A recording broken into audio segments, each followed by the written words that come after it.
1931 में ऑस्ट्रेलिया एक ऐसी अनोखी जंग स्टार्ट कर बैठा जो ना किसी कंट्री के खिलाफ थी और ना किसी ग्रुप के खिलाफ, बल्कि यह जंग थी बेजुबान ईमू नामक परिंदे के खिलाफ, जिसमें ऑस्ट्रेलिया मिलिट्री को दिन में ही तारे दिखा दिए थे। सुनने में या तो काफी अजीब लगता है कि एक परिंदे भला किसी को ऐसा भी क्या किया हो सकता है कि उसके खिलाफ पूरी मिलिट्री ऑपरेशन स्टार्ट करना पड़ जाए, पर ऑस्ट्रेलिया ने ऐसा कदम उठाया भी था और उसमें बुरी तरीके से हार भी पाई थी। द इंपेरियल पंकज के चैनल पे आप लोगों का फिर से एक बार स्वागत है। वर्ल्ड वॉर वन के बाद पूरी दुनिया डिप्रेशन से गुजर रही थी। ऑस्ट्रेलिया में भी इसका असर आ चुका था। यहाँ फार्मर्स अपनी फील्ड पर कोई भी चीज नहीं उगा रहे थे, क्योंकि मार्केट में डिमांड और सप्लाई में काफी फर्क की वजह से चीजों की कीमत कम मिलती थी, जिससे किसान अपना खर्चा भी नहीं निकाल पाते थे। अगर ऐसा ही चलता रहा तो ऑस्ट्रेलिया के पास खुद के खाने के लिए भी कुछ नहीं बचेगा।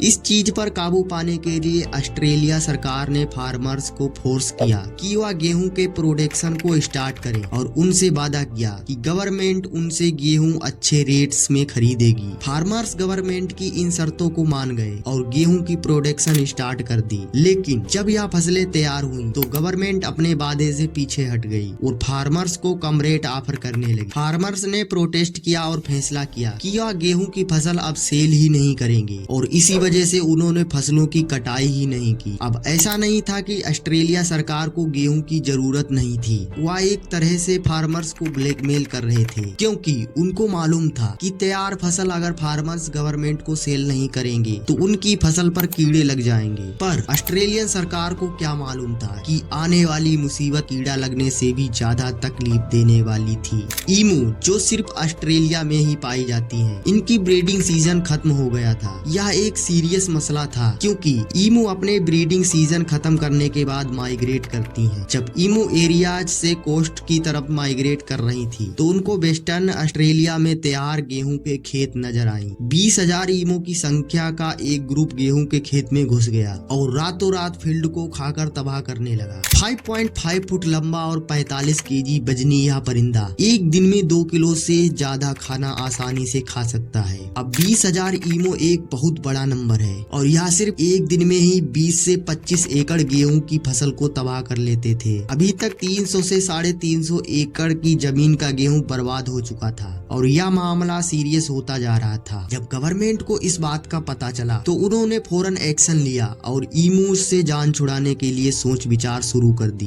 उनकी नजर में इस मामले का सिर्फ एक ही सलूशन था, मिलिट्री ऑपरेशन। जी हाँ, ऑस्ट्रेलियन सरकार ने मिलिट्री को कहा कि यह ईमू के खिलाफ ऑपरेशन लॉन्च करे। यह एक बहुत ही अजीब ऑपरेशन था जिसको मीडिया ने द ग्रेट ईमो वार का नाम दिया। ऑस्ट्रेलियन मिलिट्री जो हाल ही में वर्ल्ड वॉर जीती थी, उनको लगा कि जब उन्होंने दुश्मनों को मात दे दी तो ये ईमू किस खेत की मूली है। उन्होंने चंद सोल्जर्स को मशीन गन और चंद हजार राउंड के साथ वेस्टर्न ऑस्ट्रेलिया भेज दिया गया। यह काम उनको अपने बाएं हाथ का खेल लग रहा था, लेकिन जब तक ऑपरेशन स्टार्ट होता वेस्टर्न ऑस्ट्रेलिया में बारिशें शुरू हो गईं। तेज बारिशों की वजह से ईमू के ग्रुप बहुत बड़े एरिया में फैल गए, जिनको अब टारगेट करना मुश्किल हो गया था। इस मामले को देखते हुए ईमू पर हमले को 1 महीने तक पोस्टपोन कर दिया गया। सेकेंड नंबर 1932 वाले दिन सोल्जर्स को रिपोर्ट मिली कि कैंपियन नामी एक गांव में चंद ईमू देखी गई हैं। जब तक सोल्जर्स वहां पहुंचते,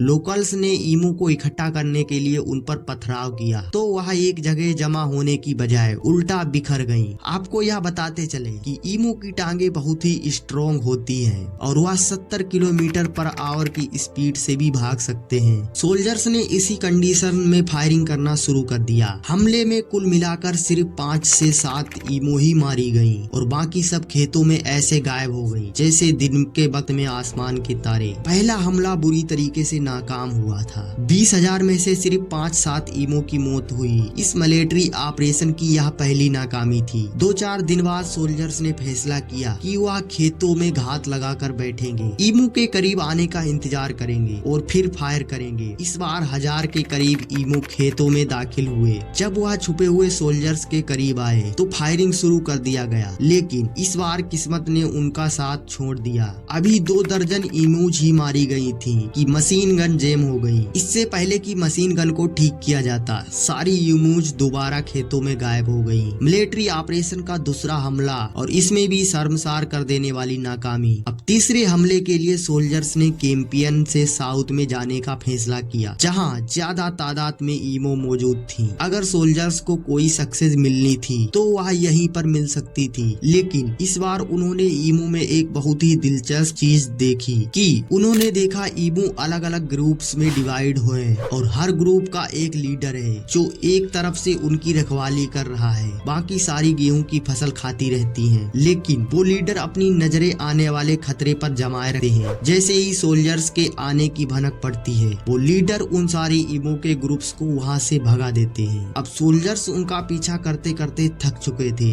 उनको ईमो के खिलाफ यह जंग भारी पड़ रही थी। जैसा कि जंगों में होता है, जब दुश्मन एक तरीके से काबू न आ रहा हो तो स्ट्रेटजी चेंज करनी पड़ती है, और ऑस्ट्रेलियन मिलिट्री ने भी ईमो को सबक सिखाने के लिए अपनी स्ट्रेटजी चेंज करने का फैसला किया। अब उन्होंने प्लान बनाया कि वह मशीन गन को एक गाड़ी के पीछे इंस्टॉल करेंगे। ईमू के झुंड में तेजी से घुसकर फिर चलती हुई गाड़ी से भागती हुई ईमूज पर फायर करेंगे। वैसा शायद असली जंग में तो होता, लेकिन यहाँ दुश्मन बेशक उड़ नहीं सकता पर चालाक परिंदा था, क्योंकि गाड़ी रफ फील्ड पे यानी ऑफ रोड चलाना था, जो कि मशीन गन ऑपरेट को भागती हुई ईमोस पर निशाना लगाना भी काफी मुश्किल हो रहा था। कई राउंड फायर करने के बाद एक आधी गोली सही निशाने पर लगती थी। खैर सोल्जर्स ने इस स्ट्रेटजी को अपनाए रखा, लेकिन ऑफ रोड में तेजी से चलने की वजह से एक भागती हुई ईमो गाड़ी के स्टीयरिंग में फंस गई, जिस वजह से गाड़ी झाड़ियों में जाकर क्रैश हो गई। इस अटेम्प्ट में 20,000 राउंड फायर किए गए और सिर्फ 200 ईमो मारी गई। चौथा हमला और न्यू स्ट्रेटजी भी फेल हो चुकी थी। ऑपरेशन को थोड़े वक्त के लिए रोक दिया गया। कुछ हफ्तों बाद ऑपरेशन को दोबारा शुरू किया गया और इस बार हमला थोड़ा बहुत सक्सेसफुल रहा। कुल मिलाकर सोल्जर्स ने 1,000 के करीब ईमो को मारने में कामयाबी हुई, लेकिन टोटल 10,000 राउंड फायर करने के बाद इसका मतलब कि एक ईमो को मारने के लिए 10 गोली फायर की गई। जब यह मामला ऑस्ट्रेलियन पार्लियामेंट में उठाया गया तो